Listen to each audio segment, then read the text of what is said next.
Its imperial monuments may well be sumptuous, but Roman architecture is characterized by its utility and its functionality, and defending the city was one of its primary purposes. Rome has preserved the remains of two walls. The oldest, the Servian Wall, and the largest wall in the west, the Aurelian Wall. The Servian Wall, built in the 6th century BC, was the first accomplishment.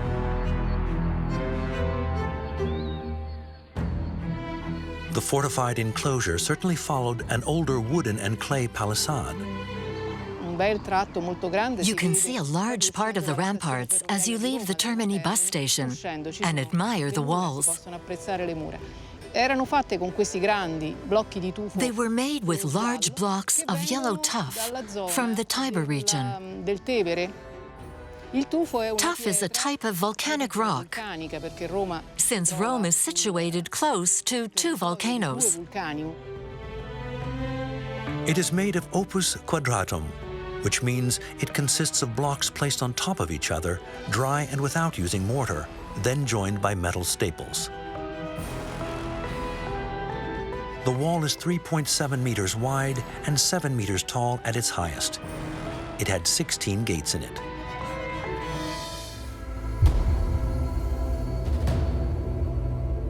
But in the 3rd century AD, the city expanded considerably, and Rome had to protect itself from barbarian invasions, which is why it built the greatest wall in the West.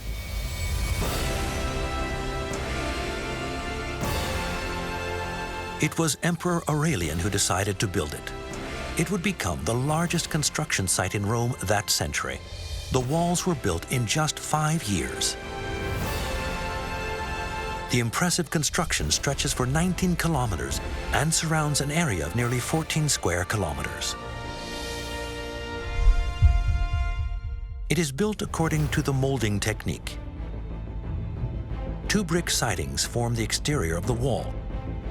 In the center, Roman concrete has been poured.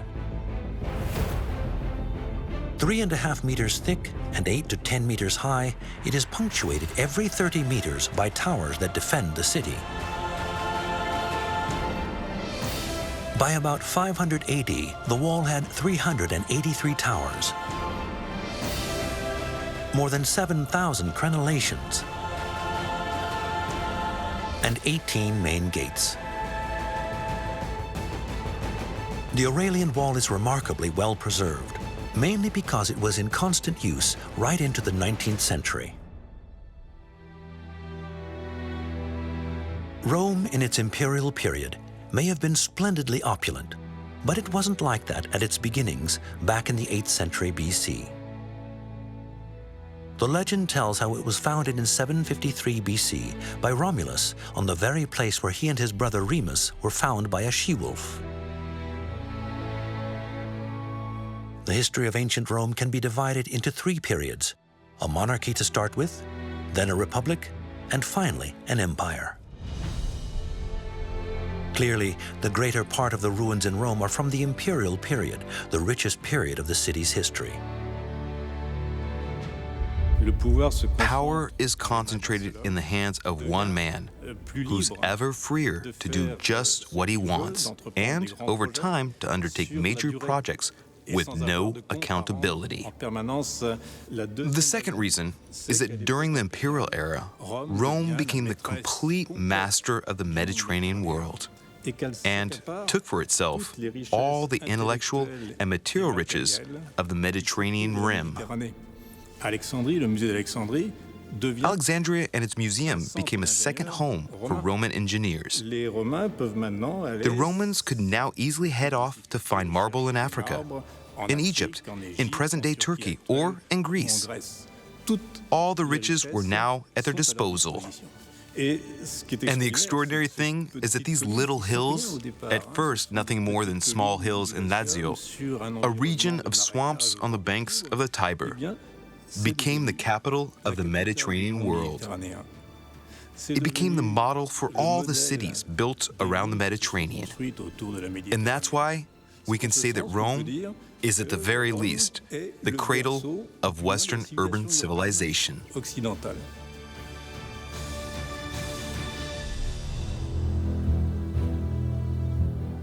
The power of Rome had grown into an empire of over 3 million square kilos, and its authority will extend over 90 million inhabitants. Rome is the most populated city of the ancient world.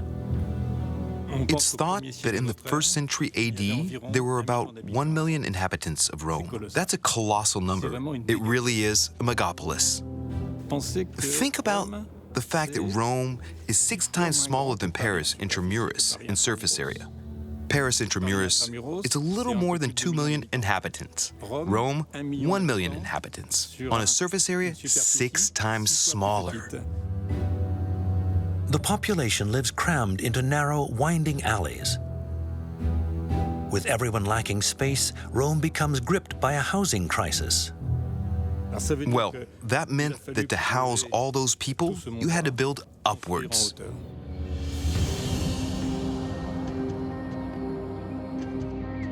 The Romans built the first apartment buildings, some of them up to 21 meters high.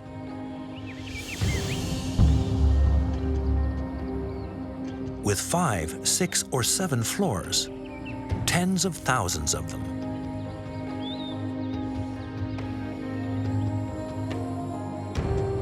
These remains at the foot of Capitol Hill are unique. They are the only traces of a district of collective apartment buildings in ancient Rome. A building for the lower classes. They're called the insulae, a new urban model that was emerging for large cities.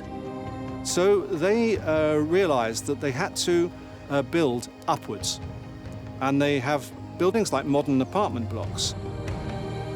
What we can see today are the remains of the upper stories. The first floor and the ground floor are down here, 9 meters under the ground. According to some estimates, 380 people lived in this block of buildings. Using bricks made it easy to construct multi-story buildings, and that's how the insulae came about. The insulae, or islands, are multi-story buildings usually intended for housing. They are not luxury housing, just ordinary dwellings for ordinary people. And it was a pretty unique city from the point of view of antiquity. One that impressed everyone. When you got to Rome, you'd see buildings that could be 6, 7 floors high. The wealthiest tenants lived at the bottom of the buildings. It was the opposite of today, for reasons that are easy to understand. Firstly, there were no elevators, and secondly, and importantly, there was no water distribution to the upper floors. The tenants had to bring jugs and vases to stock up from the tub at the bottom of the stairs, probably filled at one of the city's 1,352 fountains. Thirdly, a lot of wood was used in these buildings, and fires were frequent. Now, fire is a very big problem with traditional building when there's timber. Vaulting, the brick and all that helps, obviously, but you're still going to have some timber up in the roof and the floor. So the higher up you lived, the more dangerous it was. For heating and cooking, they had portable braziers and oil lamps for lighting. And obviously, with all these braziers and oil lamps hung around the place or being carried about, or standing on the furniture, if one gets knocked over, it's a catastrophe. In the Imperial age, there were more than 46,000 insulae.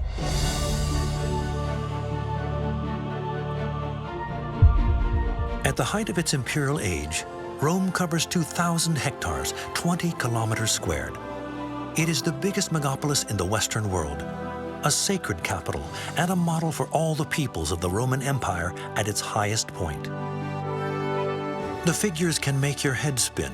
In 314 AD, there are in Rome 11 forums, 200 temples, 11 large bathhouses, 12 basilicas, 2 amphitheaters, and 43 triumphal arches.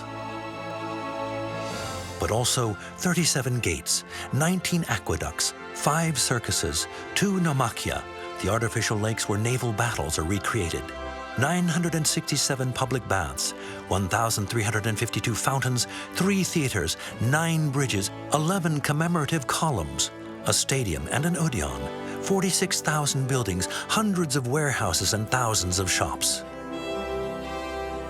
The most exceptional of the ancient Mediterranean cities and the largest of them all, Rome will forever remain the emblem of the power of the Roman Empire and an example of architectural excellence.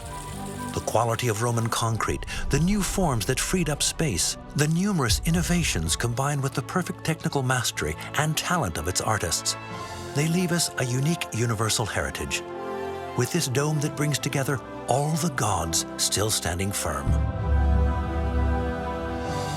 Along with the moving lost beauty of the Domus Aurea, that fabulous palace born of Nero's megalomania, where one can dream of the Colosseum's engineering treasures, Roman architecture never ceases to amaze us. By placing technology at the service of the Roman way of life, it knew how to combine functionality with not just greatness, but also luxury and beauty for eternity.